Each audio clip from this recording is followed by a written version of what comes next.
ओम। काफी सारे साथियों का ये सवाल होता है कि हमने नेट से मंत्र जान लिया, सिद्ध कैसे करें।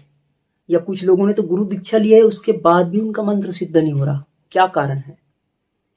तो मैं बताऊंगा विधि, और क्यों सिद्ध नहीं हो रहा है उसका मैं कारण बताऊंगा। अगर आप पूरे पूरे बने रहते हो इस वीडियो में, तो आपको वो जानकारी मिल जाएगी जिससे आप मंत्र सिद्ध करने में सक्षम हो पाओगे। निश्चित ही आप मंत्र सिद्ध कर पाओगे और आपके मन को जीतने में आप सफल हो पाओगे। अगर आपने मन जीत लिया तो सारे कार्य आपके सफलता की ओर बढ़ेंगे, क्योंकि किसी भी कार्य को करते हो तो मन ही मुख्य होता है। मंत्र का मतलब होता है मन को जीतने की कोई फार्मूला। अगर आप सोचते हो कि नेट से आपने मंत्र ले लिया है और उस मंत्र को पढ़ने से आप सफल हो जाओगे, बिल्कुल नहीं, क्योंकि आपने उसका तरीका जाना ही नहीं। और अगर आप तरीका जान भी लेते हो तो भी आपको उसमें चैतन्यता नहीं है। कुछ भी अगर दिक्कतें आती हैं, देखो शरीर में दिक्कत आती है तो आपको शरीर का रोग हो जाता है, लेकिन अगर मन की दिक्कत आ जाए तो पागलपन आ जाती है। बहुत सारे साधक हैं जो नेट से या फिर किताबों से मंत्र करते हैं और मेरे पास मैसेज करते हैं कि उनके सर में दर्द है या फिर और कुछ हो रहा है और कुछ हो रहा है, जिनका वो अर्थ समझ ही नहीं पाते। वैसे तो वो ठीक ही करते रहते हैं, लेकिन भ्रमित हो जाते हैं या फिर कुछ गलत कर देते हैं और वो सोचते हैं कि हम अच्छा कर रहे हैं। तो क्या कारण है कि मंत्र सिद्ध नहीं होता? एक कारण तो यही है कि आपने किसी परामर्शदाता का सहयोग नहीं लिया, अपने आप ही मोटर बाइक उठाया और चलाने लग गए। देखो, मोटर बाइक से मुझे एक बात याद आई, अगर आप साइकिल भी चलाना सीखे हो तो किसी ने आपको बताया होगा। अब साइकिल से गिरते हैं तो हाथ या पैर टूट सकते हैं, लेकिन अगर आप जेट विमान से गिरोगे तब क्या होगा? तो ठीक वही है, अगर आपका शरीर से गिर जाते हो, शरीर में नुकसान हो जाएगा, चोट लगेगी, लेकिन मन से अगर गिर जाओगे तो मन विक्षिप्त हो जाएगा। उसे क्या कहते हैं, आप पहले मैंने शब्द बोला था, वीडियो को रिवाइज करके फिर से देख लो। बहुत भारी बात है, इसलिए मैंने रिवाइज करने बोला ताकि आप समझ सको। तो आप ऐसा बिल्कुल ना करो कि आप नेट से या किताबों से मंत्र करने लगो। अगर कर भी रहे हो तो जो बनाने वाला है वीडियो, उनसे पूछ लेते, मदद करेगा कि नहीं करेगा। काफ़ी लोग तो किताब से पढ़ के मंत्र डाल रहे हैं ना, तो आपको मदद कैसे करेगा? वो तो कमेंट बॉक्स से भी ब्लॉक कर दिया होगा। तो मुख्य बात यही है कि आपको मंत्र करते वक्त सिद्ध क्यों नहीं हो रहा। एक, चैतन्य मंत्र नहीं है, दूसरा आपका परामर्शदाता नहीं है, गुरु नहीं है, और मंत्र आप करते हो तो मोटर बाइक से मुझे बात याद आई है, अगर आपने साइकिल चलाना भी सीखा है तो पहले किसी ने बताया ये हैंडल आपको कैसे पकड़नी है। आप मोटर बाइक की एग्जांपल लीजिए, ये क्लच है, ये ब्रेक है, और ये आपको किस प्रकार से हार्न लगानी है। अब उसके बाद क्या आप सीख जाते हो? उसे अभ्यास करना होता है ना, महीने 2 महीने तक अभ्यास करते हो, कई बार गिरते हो, फिर उठते हो, फिर संभलते हो। अगर गिर जाओ और छोड़ दो तब क्या होगा? तो मंत्र करते वक्त आपके मन में बहुत सारे डाउट्स आएंगे, और अगर आप गिर जाते हो और छोड़ देते हो तब क्या होगा? तो आपको ध्यान रखना है, छोड़ना नहीं है। भले ही गिर जाओ, फिर से आप अपने गुरु से परामर्श ले लो। तो मोटर बाइक का उदाहरण से आप समझो, और अगर आपने महीने, 1 महीने, 2 महीने, जितना भी लगता है हाथ की सफाई करने में, अगर उतना आप नहीं कर पाते हो तो क्या आपका मोटर बाइक सिद्ध हो जाता है? स्कूटी चलाना आप सिद्ध कर लेते हो? बिल्कुल नहीं, हो भी नहीं सकता। लेकिन जब सिद्ध हो जाती है तो आप मार्केट में कहीं भी जाओ, सामने एक छोटी सी कुत्ते का पिल्ला भी आ जाएगा तो आपका क्लच दब जाएगी, ब्रेक में पैर स्वतः चला जाएगा। आप जाने अनजाने फोन में बात करते भी रहोगे तो भी आप कंट्रोल पे आ जाओगे, आपका बैलेंस रहेगा। ठीक वैसे ही जब मंत्र सिद्ध हो जाएगी, लेकिन उसके लिए जरूरी है कि आपको अभ्यास करना पड़ेगा।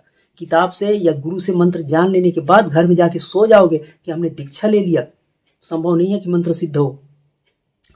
दूसरी बात, पहला तो मंत्र चैतन्य होना चाहिए, दूसरा आपको जैसे एक छोटी सी व्यवहारिक चीज है, स्कूटी चलाना, कार चलाना, मोटर बाइक चलाना, उसके लिए आप सिद्ध करते हो, महीनों आपको उसका अभ्यास करते हो, प्लेग्राउंड में जाके या किसी शांत जगह में जाके अभ्यास करते हो।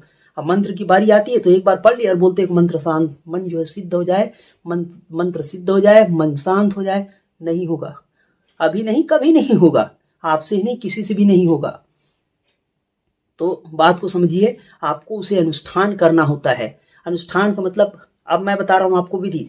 एक निश्चित स्थान में, निश्चित संख्या में, निश्चित जगह पे बैठकर, जैसे कि आपने एक नियम ले रखा है कि मुझे तो 51 माला जप करनी है, तो आप जैसे सुबह बैठते हो 6 बजे, शाम को बैठते हो 6 बजे, तो उसी समय में ही आपको बैठना है, उसी जगह पे बैठना है, उसी कपड़े में बैठना है, उसी माला में ही करनी है। और आपको वो मंत्र जो है कुछ दिन करने के बाद सिद्ध हो जाएगा। आपका मन शुरुआत में बखेड़ा खड़ा करेगा, जैसे कि आपका मन बहुत से विषयों में घूमते रहता है, वो मंत्र जपने में सहयोग नहीं करेगा। आप मोटर बाइक चलाने या स्कूटी चलाने के एग्जाम्पल को समझो।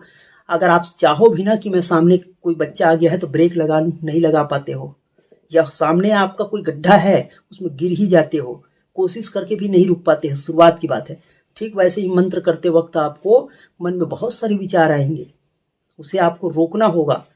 जब जैसे जैसे अभ्यास होते जाएगा, कुछ दिन होने लगेगा, आपका मन जो है मंत्र में रस लेने लगेगा। और आप जैसे स्कूटी चलाते वक्त स्वतः क्लच या ब्रेक लगा लेते हो, वैसे ही कोई गलत काम करते वक्त स्वतः आपका मन जो है अच्छे काम की ओर आ जाएगा। आप एग्जाम्पल को समझा करो। स्कूटी या मैंने मोटर बाइक का उदाहरण जो दिया है, एक्सीडेंट होने से बच जाते हो, वैसे ही आपका मन जो है गलत रास्ते में जाने से आपको बचा लेगा। मन को जीतने का नाम ही तो कुंडली जागरण है। मन को जीतने के लिए ही तो मंत्र बना रखा है। मन को ही जीतना है, मन ही तो भटक रहा है, मन ही तो जगत बना रखा है, मन से ही तो व्यक्ति दुखी होता है। जिसने मन को जीत लिया उसने सब कुछ जीत लिया। तो ठीक आपने समझ लिया होगा, तो आप अनुष्ठान करें निश्चित संख्या में अपने गुरु से दिए हुए मंत्र का। सिर्फ दीक्षा ले लेने के बाद घर में जाके सो मत जाना। आप किसी एकांत स्थान में अपने गुरु के आश्रम में कहीं भी जाओ, 11 दिन, 40 दिन, 21 दिन, जैसी आपकी सामर्थ्य है। मैं ये नहीं कहता कि आप 3 महीने तक का अनुष्ठान करने लगो। कम भोजन करना, मंत्र जप करना सुबह शाम, कम बोलना, कम देखना, कम सूंघना, कम चखना, मतलब भोजन भी कम करना, और आप मंत्र पे ध्यान रखना। आपका मंत्र सिद्ध होने लगेगा और निश्चित ही आप 21 दिन में, 40 दिन में वो सफलता अर्जित कर लोगे जो अब तक आपने पाया नहीं है। और आपको अध्यात्म की वो शक्तियाँ हासिल होने लगेगी कि आप सिर्फ भौतिक ही जगत नहीं, आध्यात्मिक जगत में वो ऊंचाइयाँ पाओगे कि किसी तांत्रिक टोने टोटके। मेरे पास बहुत सारे लोगों को फ़ोन आता है कि हमने उनसे मंत्र सिद्ध करवाया, उसने हवन के नाम पे 5,000 50,000 ले लिया। ये तो आप खुद ही करो। अब उसने हवन जलाया तो उसने लकड़ी स्वाहा करा, आपका पैसा बच गया। क्या पता उसने करा भी कि नहीं करा। जितना विश्वास था उनका, जितना श्रद्धा थी, उतना ही आपको लाभ होगा। तो जरा ध्यान रखना, आप अपने से करना होता है। किसी आपका पेट भरना है तो आपको ही खाना होगा। काम करती है आशीर्वाद ले, कि इतना भी काम नहीं करती है कि आप किसी व्यक्ति का दिए हुए पत्थर कंकड़ पहनने लगे, ताबीज गंडा पहनने लगे और आप सफल हो जाओगे। बिल्कुल नहीं। ऐसा होता तो फिर दुनिया में पैसों की अंबार लगी है, वो सारे लोग मंत्र सिद्ध होते, आत्मसिद्धि प्राप्त कर चुके होते। 5-10 हज़ार रुपये दे के आप सोचते हो कि आपके मंत्र सिद्ध हो जाएगा। और कुछ लोगों की ये भी सवाल होता है कि हवन करना है कि जरूरी है कि नहीं है। क्या जरूरत है? हवन करोगे तो लकड़ी जलाओगे, हो सकता है 2-4 चींटियां भी जल जाए, दिमाग भी जल जाए। आपके पास सामर्थ्य है तो अच्छे ठीक ठाक देख देख के कर सकते हो, लेकिन ज़्यादा बेहतर है कि आप उसका 10वां हिस्सा, जैसे 1.25 लाख मंत्र जप करते हो तो 1.25 लाख इसीलिए बोला गया, उसका 10वां हिस्सा निकाल के डाला गया आपको। 1 लाख में से 1.25 लाख, तो 10वां हिस्सा जो भी आपके मंत्र है उनका आप एक्स्ट्रा कर लो। आपके सामर्थ्य है अगर तो कुछ गरीबों में दान करो, गौ को भोजन खिलाओ, ब्राह्मणों को दान करो। ब्राह्मण मतलब कि जातिवाद नहीं कह रहा मैं, जो इस मार्ग में है उसे ब्राह्मण कहते हैं, ब्रह्म की ओर है। इसका मतलब कोई हरिजन जाति का भी हो सकता है, वो भी हो सकता है अगर वो अपने कर्म, वो गंदा कर्म छोड़ के अच्छे कर्म लग जाए, अध्यात्म जगत में आ जाए, साधना करने लगे तो आप उन्हें दान कर सकते हो, उनकी सेवा कर सकते हो, यथा योग्य जो हो सके। अपने गुरु की सेवा कर सको तो अच्छी बात है। तो धन्यवाद, आपने देखा समझा। अब मैं चाहता हूं कि आप मंत्र जप करें, अनुष्ठान करें, अपने गुरु का आश्रम में जाए या घर में ही करें और आप मंत्र सिद्ध करें। हमारे शिविर में आके मंत्र सिद्ध करना चाहो तो संपर्क कर सकते हो। बहुत सी जगहों में हमारा कैंप लगता है, निःशुल्क होता है। अब निःशुल्क मतलब खाने पीने रहने का खर्चे तो आपको करना ही होगा। हमने कोई सामान थोड़ी बेचा है, कोई शैम्पू क्या क्या भेज डालते हैं वो लोग, माला, कंगी ब्रश भी बेच डालते। ठीक है, माला बेचा, आसन बेचा, वहां तक समझ में आता है। किताब दिया तो नॉर्मल कास्ट लिया, वहां तक समझ में आता है।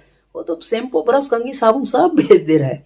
एक डायलॉग किसी कवि ने बोला कि उन्होंने बताया कि योग करो योग करो, हमने योग करने लगा तो वो बिजनेस करने लगा। पहले हम बिजनेस कर रहे थे पर उसने कहा योग करो, 10 साल तक उसने रिकमेंड किया कि योग करो, हम योग करने लगा, अब वो बिजनेस करने लगा। तो जरा ध्यान रखना, ऐसे लोगों के पास में जाओ तो थोड़ा संभल के जाओ, अपना बुद्धि विवेक लगाओ।